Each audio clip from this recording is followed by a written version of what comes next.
ہم شہر کے لوگوں کا سب سے بڑا ایشو یہ کہ ہمیں تہبند سے بڑی گھبراہٹ ہوتی ہے، ہمیں تہبند باندھنے کی عادت نہیں ہے۔ گاؤں گوٹ کے لوگ تو گھر میں بھی تہبند باندھ رہے ہوتے ہیں، ان کو احرام کو پرابلم ہی کوئی نہیں ہوتا۔ تو تہبند سے اگر آپ کو عادت ہو گئی نا تو آپ احرام فرینڈلی ہو جاؤ گے۔ سب سے بڑا ایشو ہم لوگوں کا، شہر والوں کا، وہ یہ کہ ہم تہبند کیسے باندھیں، تہبند کنٹرول کرنے میں ان کا جو ہے ٹینشن رہتی ہے۔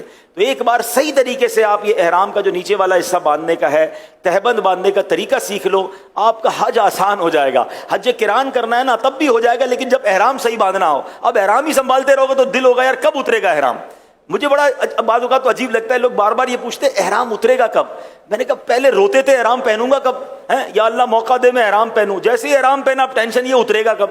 ارے بھائی ریلیکس رہو، جلدی کس بات کی ہے؟ تو احرام صحیح باندھنا سیکھ جائیں گے تو آپ کو اس کی ٹینشن ختم ہو جائے گی۔ تو پہلے میں تہبند باندھنے کا آپ کو طریقہ بتا رہا ہوں۔ تو اب آپ نے پہلے تو چیک یہ کرنا ہے کہ یہ احرام میرے سائز کا بھی ہے کہ نہیں۔ تو اس کا طریقہ یہ کہ آپ نے اپنی ناف کے اوپر یہ والا بالکل کوئی بل نہ ہو رکھ کے چیک کر لیں کہ یہ آپ کے پیروں کے نیچے تک جا رہا ہے یا پیر تک ٹچ ہو رہا ہے، اس کا مطلب اس کا سائز ٹھیک ہے۔ ایسا نہ ہو کہ آپ ناف پہ رکھیں اور ابھی سے شروع سے ہی آپ کے ٹخنوں کے اوپر ہے تو یہ آپ کے لیے سائز تھوڑا ہے۔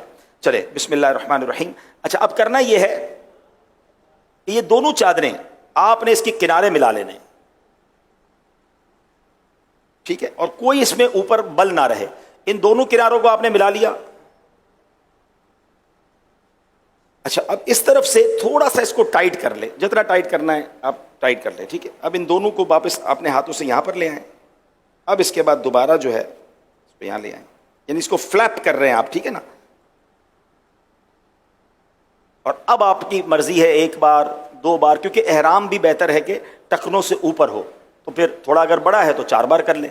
اب مثال کے طور پہ یہ میں نے اس کو 4 بار فولڈ دیا نا، اب یہ اتنا اچھا بندھا ہے کہ مجھے بیلٹ کی حاجت نہیں ہے، ٹھیک ہے۔ اچھا ایک اور غلطی جو حاجی کر جاتے ہیں یا غلطی عمرہ کرنے والے کر جاتے ہیں، ابھی چونکہ میں تربیت کر رہا ہوں تو میں نے کپڑے پہنے ہوئے ہیں، ٹھیک ہے نا، لیکن جب آپ احرام پہنیں گے تو جسم پر اور کوئی کپڑا نہیں ہوگا، کوئی انڈر گارمنٹ، کوئی انڈر ویئر وغیرہ کچھ بھی آپ نہیں پہنیں گے، ٹھیک ہے۔ مرد جب احرام پہنے گا تو اس کے جسم پر بے سلی چادریں ہی ہوں گی، سر پر ٹوپی امامہ بھی نہیں ہوگا، یہ خیال رکھنا ہے، ٹھیک ہے۔ تو اب آپ نے جب یہ احرام پہنا نا تو اب ظاہر ہے اس کے نیچے تو کچھ بھی نہیں پہنا ہے، تو اب یہ جو فلیپنگ کی ہم نے اس کو گھما کے جس طرح بنایا ہے نا، اس کا فائدہ یہ کہ اگر ہوا بھی آئی نا تیز تو یہ اگر اڑی بھی چادر تو آپ کی ستر، آپ کا جو جسم ہے وہ چھپا رہے گا، بے پردگی نہیں ہوگی۔ تو ہم نے احرام جب اس طرح باندھتے تو اس سے ایک تو چلنے میں بڑی آسانی رہتی ہے، دوسرا پردہ بھی رہتا ہے، تیسرا یہ کنٹرول بھی رہتا ہے۔ اچھا یہ میں نے سکھایا نا تو آپ مجھے شاید 50 سیکنڈ لگ گئے ہوں گے، 1 منٹ لگ گیا ہوگا، لیکن اگر میں خود باندھوں یا آپ کی پریکٹس ہو جائے گی تو 30 سیکنڈ میں بھی ہو جائے گا، پتہ بھی نہیں چلے گا، آپ کی عادت ایسی بن جائے گی کہ آپ بالکل آسانی سے باندھ لیں گے۔ اب بیلٹ نہ بھی پہنے تو احرام چلے گا۔ اچھا کچھ حاجی غلطی کیا کرتے ہیں، کیونکہ گھر میں تولیہ باندھنے کی عادت ہے نہانے کے بعد کچھ لوگوں کی، تو وہ احرام تولیے کی طرح باندھ لیتے ہیں، اب یوں باندھ رہے ہوتے ہیں۔ جب اب یوں احرام باندھ لو گے تو آپ تو اپنے آپ کو قید کر بیٹھے، اب تو آپ زیادہ چل بھی نہیں سکو گے اور پھر سنبھالتے رہو اس کو۔ تو یہ اس طرح نہ باندھیں، باندھنا تو ٹھیک ہے ہو جائے گا باندھنا، لیکن آپ ٹینشن میں رہو گے۔ تو احرام فرینڈلی بننے کا ایک طریقہ میں آپ کو بتاتا ہوں کہ اگر حج میں کچھ دن ہے نا تو اکیلے کمرے میں رات کو جب موقع ملے، آپ کا بیڈ روم ہو، تو آپ تہبند باندھ کر سونا شروع کر دیں۔ آپ 5-7 دن اگر تہبند کے ساتھ واش روم جانا، گھر آرام کرنا سیکھ گئے نا تو پھر آپ احرام کے اندر بڑے ایزی ہو جائیں، کیونکہ آپ کو وہاں جا کے پریکٹس نہیں کرنی ہوگی، آپ نے ادھر ہی پریکٹس کر لی ہے، ٹھیک ہے نا۔ آپ کہیں یار وہ پھر تہبند یوز ہو جائے گی تو مجھے وہاں کے، تو کوئی بات نہیں، اس تہبند کو یہیں چھوڑ دیں، نیا ایک احرام اور لے کے وہاں چلے جائیں، لیکن اچھی نیت کے ساتھ اس کی پریکٹس کر لیں تو یہ بڑا آسان ہو جائے گا۔ اچھا اب بیلٹ کئی قسم کے آتے ہیں، لیکن اگر اس طرح کا بیلٹ جو ٹریولر بیک بیلٹ کہلاتا ہے جس میں جیب ہوتے ہیں، یہ بیلٹ بڑا آسان رہتا ہے، تو اس کو باندھنا بڑا آسان ہے، پیچھے اس کا کلپ ہوتا ہے اور اس میں آپ اپنا موبائل فون، اپنے ضروری کاغذات یا کوئی تھوڑے بہت پیسے بھی رکھ سکتے ہیں۔ اس میں بھی ایک مشورہ دوں گا کہ حج پر جا رہے ہیں تو 2 موبائل لے جائیں، اگر آپ کے پاس اسمارٹ فون یا قیمتی فون ہے تو اس کے ساتھ ایک چھوٹا فون بھی لے جائیں، جو آپ حرم پاک میں جانے آنے کے لیے، منی عرفات میں، دیگر جگہوں پر آپ کے پاس وہ بھی فون ہو، کیونکہ بعض اوقات بیلٹ میں لوگ رکھتے ہیں اور بیلٹ اٹھا کر رکھ دیتے ہیں کہیں وضو خانے پہ اور قیمتی فون بھی چلا جاتا ہے، یا اپنے پورے سفر کی ساری کرنسی اسی بیلٹ میں رکھتے ہیں، ایسا بھی نہ کریں۔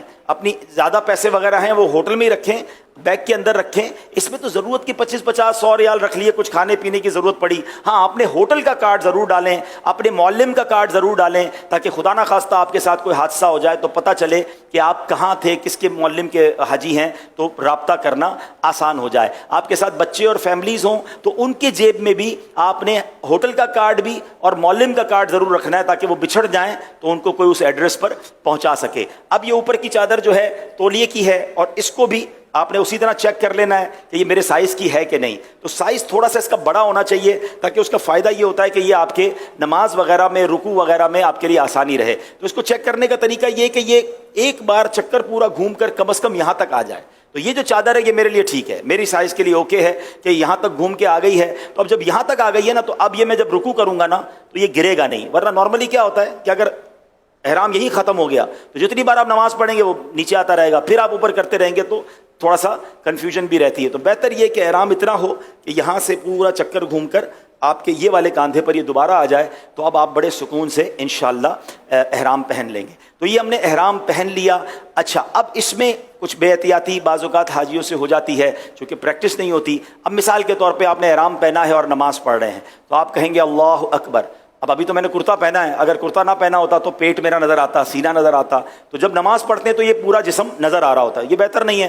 اس کا بڑا پیارا طریقہ امیر علیہ سنت نے سکھایا تھا کہ جب آپ احرام میں نماز پڑھ رہے ہوں اللہ اکبر, انشاءاللہ سینہ اور پیٹ جو ہے آپ کا یہ ڈھکا رہے گا. اور میں آپ کو صحیح بتاؤں, ابھی تو احرام پہنا ہے سکھانے کے لیے یا سیکھنے کے لیے, مگر جب احرام واقعی انسان پہنتا ہے, جب اس کے جسم پہ اور کوئی لباس نہیں ہوتا, اور احرام میں ایکچولی ایک میسج بھی ہے کہ ایک وقت آئے گا میرے سارے کپڑے اتار کر مجھے کفن پہنا دیا جائے گا. تو یہ احرام کی چادریں ہمیں اس سفر کی بھی یاد دلاتی ہیں. اور جب بندہ احرام پہن لیتا ہے نا, اور پھر اس کے بعد جب وہ لبیک پڑھتا ہے اور جو اس کی کیفیت بنتی ہے, یہ الفاظ میں بیان بھی نہیں کیا جا سکتا. ہم اللہ کریم سے دعا کرتے ہیں کہ ہمیں حقیقی معنوں میں احرام پہننا, لبیک پڑھنا اور اپنے در کی حاضری نصیب فرمائے.